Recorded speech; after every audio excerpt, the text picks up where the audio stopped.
আসসালামু আলাইকুম viewers, welcome back to my channel. আজকে আমি আপনাদেরকে তৈরি করে দেখাবো ইফতার স্পেশাল খেজুরের লাচ্ছি। মাত্র 2 মিনিটেই আপনারা এই মজাদার লাচ্ছিটি তৈরি করে নিতে পারবেন। আর এই গরমে ইফতারের সময় এরকম ঠান্ডা লাচ্ছি খেলে কিন্তু অনেক ভালো লাগে। চলুন দেখে নেওয়া যাক কীভাবে এই লাচ্ছিটি তৈরি করে নিতে হয়। খেজুরের লাচ্ছি তৈরি করার জন্য এখানে আমি একটা ব্লেন্ডারে জার নিয়েছি আর এর ভিতর দিয়ে দিলাম 5-6টার মতো খেজুরটা আমি আগেই পানি দিয়ে ভিজিয়ে রেখেছিলাম নরম করানোর জন্য। আর দিয়ে দিলাম 1 কাপ পরিমাণের মিষ্টি দই। অবশ্যই মিষ্টি দই দিয়ে এই লাচ্ছিটি বানানোর চেষ্টা করবেন। এখন দিয়ে দেব 1.5 কাপ পরিমাণের ঠান্ডা পানি দিয়ে আমি লাচ্ছিটি তৈরি করে নেব। তো এখন আমি এই সব কিছু ব্লেন্ডারে ব্লেন্ড করে নেব। 1 মিনিটের মতো ব্লেন্ড করে নিলেই হবে।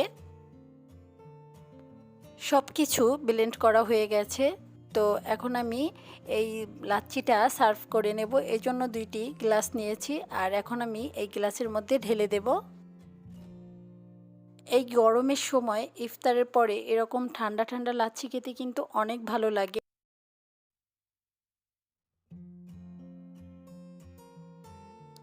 খেজুর কিন্তু স্বাস্থ্যের জন্য অনেক ভালো।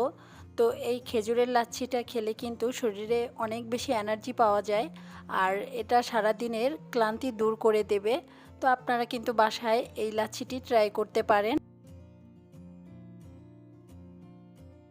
আমার আজকের এই লাচ্ছির ভিডিওটি আপনাদের কাছে কেমন লেগেছে অবশ্যই কমেন্ট করে জানাবেন। আর আমার ভিডিওটি ভালো লাগলে ফ্রেন্ডস অ্যান্ড ফ্যামিলির সাথে শেয়ার করবেন। আর প্লিজ আমার চ্যানেলটি সাবস্ক্রাইব করে দেবেন এবং পাশে থাকা বেল বাটনে প্রেস করে রাখবেন আর এরকম নিত্য নতুন ভিডিওর নোটিফিকেশন পাওয়ার জন্য। সবাই ভালো থাকবেন, সুস্থ থাকবেন। আজকের মতো এখানেই বিদায়। আল্লাহ হাফেজ।